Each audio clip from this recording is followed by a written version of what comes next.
राम राम दोस्तों, कैसे हैं आप सब लोग। आशा करता हूँ सब बढ़िया ही होगा। ठीक है, हम लोग इससे पहले रेल परिवहन की चर्चा कर चुके थे। ठीक है, उसके बाद अब हम आज वायु परिवहन की चर्चा करेंगे। उससे पहले कल के वीडियो में कुछ मानवीय भूल हो गई हैं, उनको मैं सुधारना चाहता हूँ। ठीक है, उसके लिए मैं आपसे क्षमा प्रार्थी हूँ।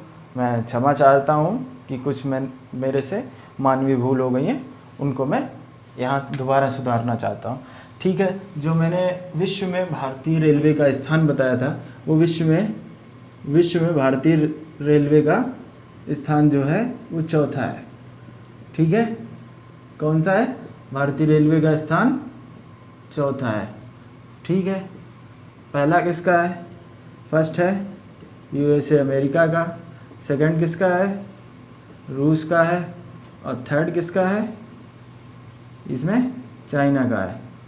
ठीक है, चाइना का है। फोर्थ किसका है? फोर्थ है हमारे भारत का। तो इसको हम लोग देख लेंगे। ठीक है, ये हमारी इसमें हम अपडेट नहीं हो पाए, इसके लिए हम आपसे दोबारा क्षमा चाहते हैं और इसको सुधार कर लीजिएगा कि विश्व में भारतीय रेलवे का स्थान चौथा था। विश्व में भारतीय रेलवे का स्थान चौथा है। ठीक है, अब हम लोग आगे बढ़ते हैं। आज बात करते हैं वायु परिवहन की। ठीक है, तो वायु परिवहन जो है ये सबसे महंगा साधन है, यातायात का ये सबसे महंगा साधन है, और ये बहुत कम समय में हमारे मनचाहे या गंतव्य स्थान तक पहुंचने के लिए सबसे लाभकारी या महंगा साधन है। ठीक है, तो हम इसके बारे में चर्चा कर लेते हैं कि इसकी शुरुआत कहाँ से हुई, कब हुई। ठीक है, इसकी शुरुआत जो हुई है, इसकी शुरुआत कहाँ से हुई है? इसकी शुरुआत 1911 में हुई। कहाँ से? इसकी शुरुआत इलाहाबाद, जो आज वर्तमान में क्या है? प्रयागराज। इलाहाबाद से नैनी, पहली उड़ान कहाँ से हुई? इलाहाबाद से नैनी के बीच। ठीक है, इलाहाबाद से नैनी के बीच ये इसकी शुरुआत हुई। शुरुआत कब हुई? 1911 ईस्वी में। कहाँ से? इलाहाबाद से नैनी के बीच में। ठीक है, ये हम लोग समझ चुके हैं। इसके बाद इसमें शुरुआत में 8 कंपनियां जो थी, शुरुआत में 8 कंपनियां ने भाग लिया इसमें। ठीक है, 8 कंपनियों ने भाग लिया विमान के, वायुयान के। ठीक है, इसमें 8 कंपनियों ने भाग लिया, जिनके लिए हम लोगों ने लाइसेंस, जिसके लिए लाइसेंस के लिए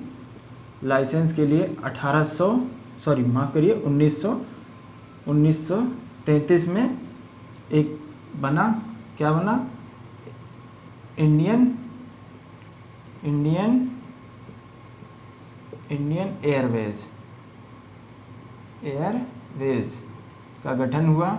इंडियन एयरवेज का गठन हुआ, जो लाइसेंस देता था, जो लाइसेंस के मानक तय करता था। ये इंडियन एयरवेज 1933 में बना, जो लाइसेंस के मानक तैयार करता था, जिसमें कोई भी कंपनी अगर वायुयान में आना चाहती है या वायु परिवहन में आना चाहती है, उसके लिए 5 साल का एक्सपीरियंस होना चाहिए या 5 साल पुरानी होनी चाहिए, ये वगैरह ये इंडियन एयरवेज तय करता था। ठीक है, फिर इसके बाद हमारा आ जाता है 1953 में। 1953 में क्या हुआ? 1953 में इन 8 कंपनियों का राष्ट्रीयकरण हो गया। इन 8 कंपनियों का राष्ट्रीयकरण हो गया। क्या हो गया? राष्ट्रीयकरण। ठीक है, इन 8 कंपनियों का राष्ट्रीयकरण होके 1953 में क्या बना? 1953 में बना इंडियन इंडियन एयरलाइंस बना। ठीक है, क्या बना? 1953 में राष्ट्रीयकरण हुआ, 1953 में इंडियन एयरलाइंस बना। ठीक है, इसके बाद इसको नोट कर लिया होगा। ठीक है, 1953 में क्या बना? इंडियन एयरलाइंस बना। इसके बाद हमारा 1 अप्रैल 1953 1995 को, 1 अप्रैल 1995 को क्या बना, भारतीय विमानपत्तन प्राधिकरण ये बना, भारतीय विमान प्राधिकरण बना, जो घरेलू और अंतर्राष्ट्रीय उड़ानों का प्रबंध करने लगा। ये क्या करने लगा, प्रबंध करने लगा। ठीक है, 1 अप्रैल 1995 को क्या बना, भारतीय विमानपत्तन प्राधिकरण। ये क्या करने लगा, ये घरेलू और अंतर्राष्ट्रीय उड़ानों का प्रबंध करने लगा, जो आज तक कर रहा है। घरेलू और अंतर्राष्ट्रीय उड़ानों का प्रबंध कौन कर रहा है, 1 अप्रैल 1995 से भारतीय विमानपत्तन। तो एक बार हम फिर रिवाइज कर लेते हैं, शुरुआत कब हुई, शुरुआत हुई 1911 को, कहाँ से, इलाहाबाद से नैनी के बीच। ठीक है, इसके बाद हमारा क्या बना, 1933 में 8 कंपनियां कार्यरत थीं। 8 कंपनियां कार्यरत थीं, जिनका 8 कंपनियां कार्यरत थीं। इनका क्या हुआ, इनके लाइसेंस के लिए क्या बना, लाइसेंस के लिए बना है एयरवेज, इंडियन भारतीय एयरवेज बना, जिसने इन 8 कंपनियों के मानक तय किए। एयरवेज ने लाइसेंस के मानक तय किए, जिसमें 5 वर्ष का एक्सपीरियंस मांगा या 5 वर्ष के इस क्षेत्र में कार्य कर चुके हों। फिर 1953 के बाद 1933 के बाद 1953 में इन 8 कंपनियों का राष्ट्रीयकरण हो गया। राष्ट्रीयकरण होके क्या बना, एयरलाइंस बनी। ठीक है, एयरलाइंस बनी, इंडियन एयरलाइंस देखने लगी। फिर 1 अप्रैल 1995 को भारतीय विमान प्राधिकरण बना, जो घरेलू और अंतर्राष्ट्रीय उड़ानों का प्रबंध करने लगा। ठीक है, ये तो रहा अपना वायु परिवहन का इतिहास। ठीक है, अब हम लोग कुछ महत्वपूर्ण हवाई अड्डों के बारे में चर्चा कर लेते हैं, जो विभिन्न पेपरों में बार बार पूछे जाते हैं। कुछ प्रमुख हम लोग हवाई अड्डों के बारे में जान लेते हैं। भारत में कौन सा हवाई अड्डा कहाँ पे है, ये जरूर। चलिए अब हम लोग देख लेते हैं कुछ महत्वपूर्ण हवाई अड्डे। ठीक है, इसमें पहला हवाई अड्डा है जो हमारा इंदिरा गांधी अंतर्राष्ट्रीय हवाई अड्डा। कहाँ ये है, नई दिल्ली। कहाँ है, नई दिल्ली। नई दिल्ली में कौन सा है, अंतर्राष्ट्रीय, कौन सा, इंदिरा गांधी हवाई अड्डा। ठीक, छत्रपति शिवाजी, ये कहाँ है, ये मुंबई में है। कहाँ है, मुंबई में।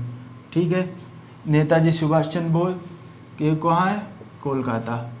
ये कहाँ है, कोलकाता।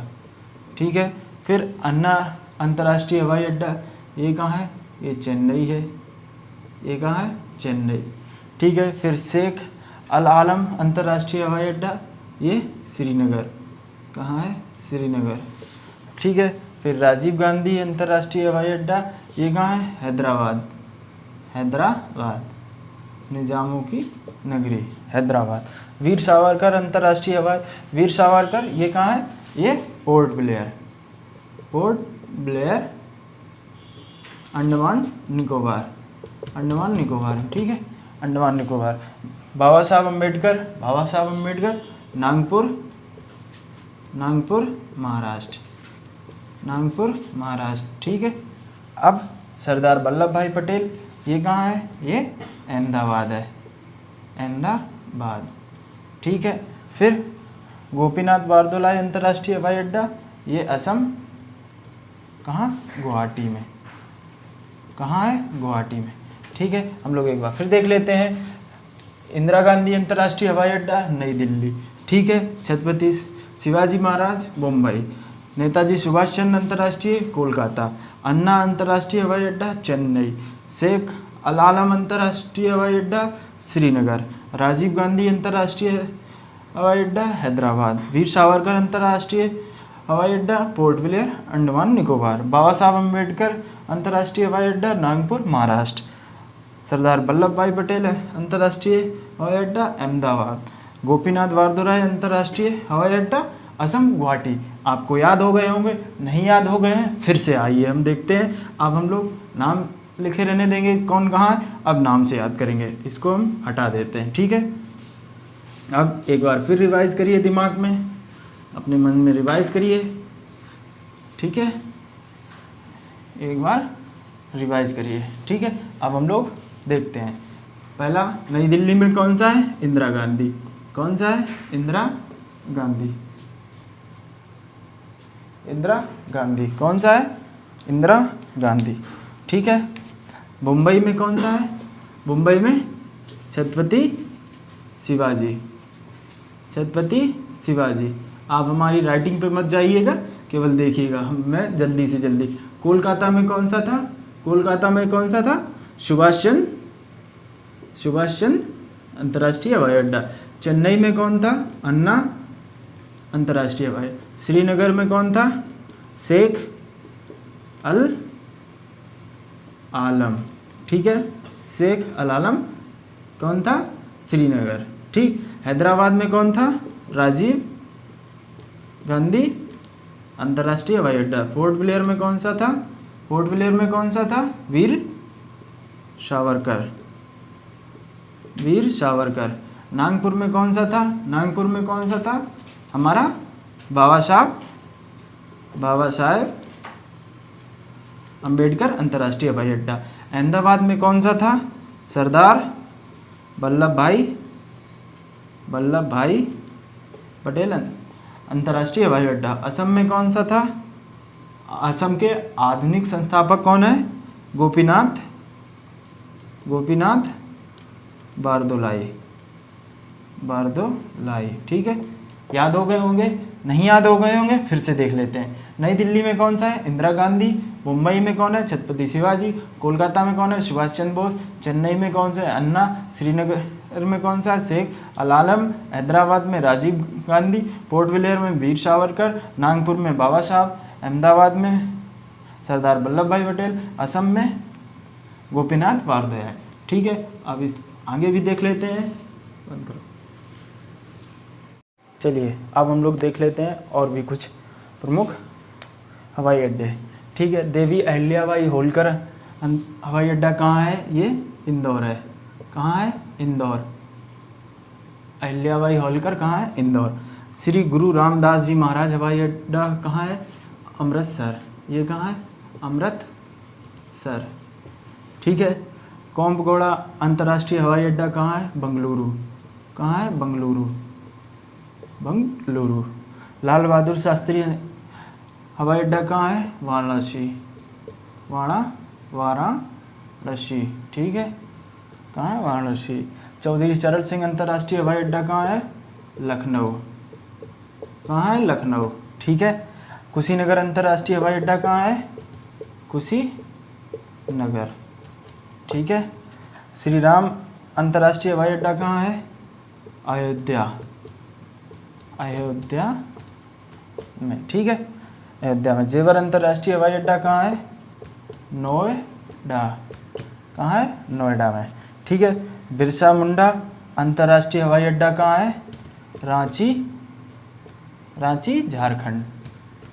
ठीक है, हम लोग फिर से एक बार दोबारा देख लेते हैं।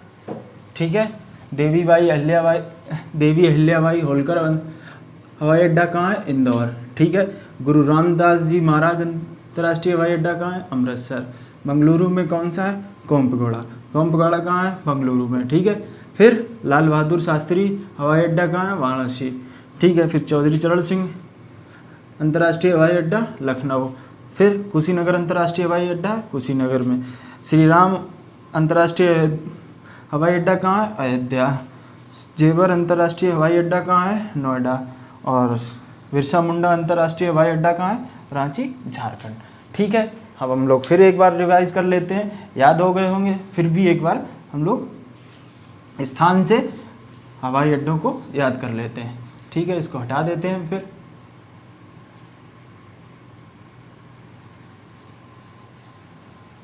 ठीक है, अब हम लोग शुरू करते हैं। इंदौर में कौन सा है, इंदौर में कौन सा है, देवी अहिल्याबाई होलकर, अहिल्याबाई होलकर अंतर्राष्ट्रीय। अमृतसर में कौन सा है? श्री गुरु रामदास जी महाराज अंतर्राष्ट्रीय हवाई अड्डा। बेंगलुरु में कौन सा है? कोम्पगोड़ा। कौन सा है? कोम्पगोड़ा। वाराणसी में कौन सा है? लाल बहादुर शास्त्री अंतर्राष्ट्रीय हवाई अड्डा। लखनऊ में कौन सा है? चौधरी चरण सिंह अंतर्राष्ट्रीय हवाई अड्डा। कुशीनगर में कौन सा है? कुशीनगर अंतर्राष्ट्रीय हवाई अड्डा। अयोध्या में कौन है? श्री राम अंतर्राष्ट्रीय हवाई अड्डा।